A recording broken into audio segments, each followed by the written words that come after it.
Is you do your sport and then you go to the bar afterwards and hang out and talk, the stories of the event. But what's been happening over the last 5 to 10 years, most of which I've been overseas for, but I've seen remotely and I've seen it through my friends, is there's been a growing involvement of women getting involved in things like cricket and getting involved in Australian rules football, would you believe? And as recently as 3 years ago, the Australian Football League established a women's Australian Football League, which is a first, and you would have died if you'd been in bars and hanging out with guys at barbecues, hearing the commentary about the fact that women were now playing Australian rules football in a public arena. In fact, it's now televised. They should televise all the women's games, and they generally play in the spring, so which is now leading up to the summer when the guys then have their season.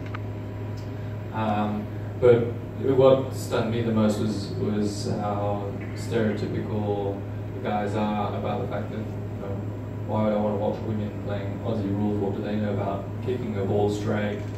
They can't kick the ball anywhere near as far as a guy, and they probably haven't got the strength, generally speaking, of the guys. So what's the fun in that? How can they beat each other up and do the things that guys like to watch?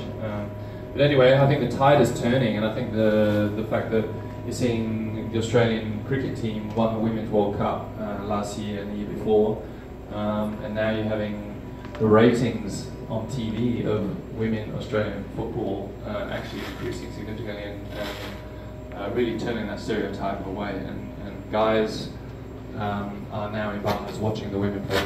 It's fantastic. And that's good. I mean, Australia has always been in the forefront of driving equality, gender equality. Now, it's a different setting in the Philippines because we're very big on gender roles. You hear statements like, act like a daily man up, magpakalalaki ka, magpakababae ka,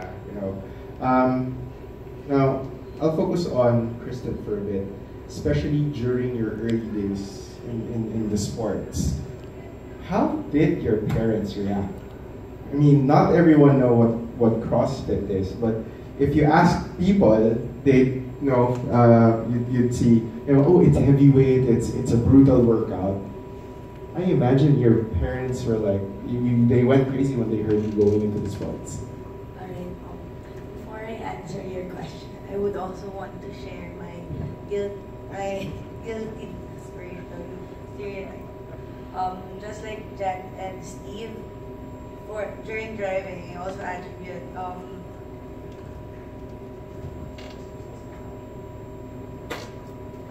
bad parking skills to female drivers, even if I myself am a female.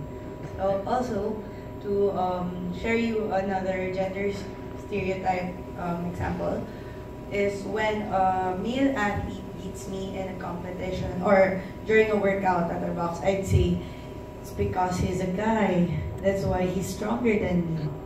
So it could also be the other way around, that we stereotype guys that they're stronger than us because that's it. Because they have testosterone and we don't.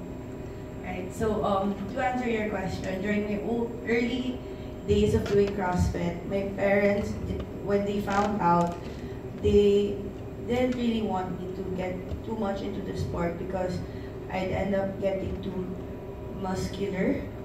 And then I would hear my mom at least once a week tell me that my body is getting ugly, it's getting bulky, and it doesn't look good, I won't find a partner, and that they think that I'd be too, I might be a lesbian, or she thought that I was a lesbian just because my body was manly.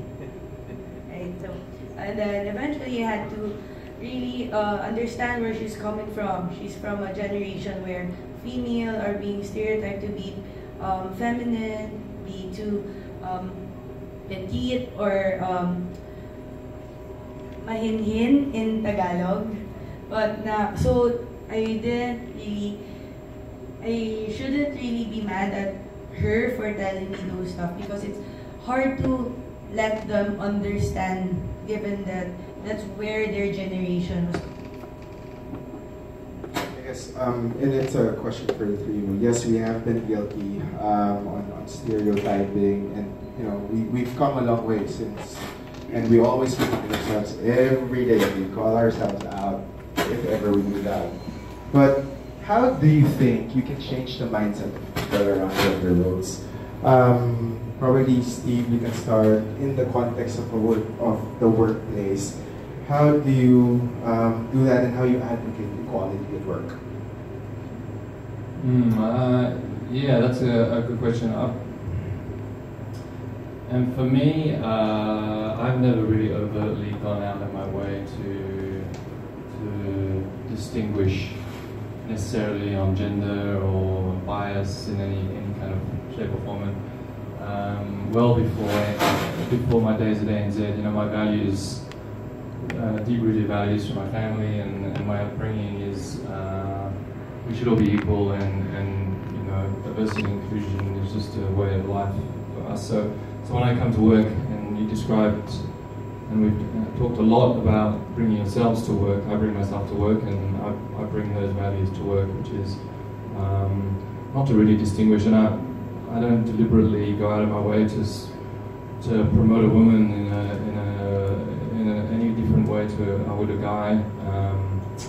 Just as much as, and I'll say it, you know, somebody with a disability and somebody without a disability in the office, I couldn't care less about that stuff. If I think the person has the knowledge and the skills that I need to get something done, then none of that matters, and that's the way I think about it. So there's probably no real kind of direct action.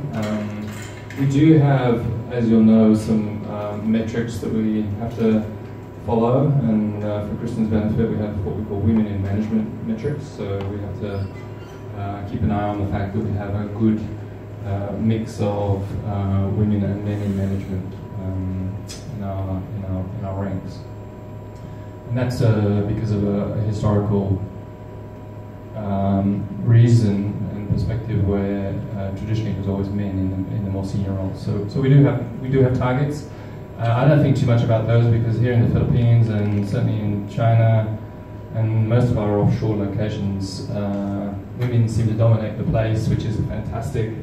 And I don't think we have any issues here, certainly in Manila. But so you know, as I dive into that, when I think of initiatives or projects or things that we want to drive as a team here in Manila,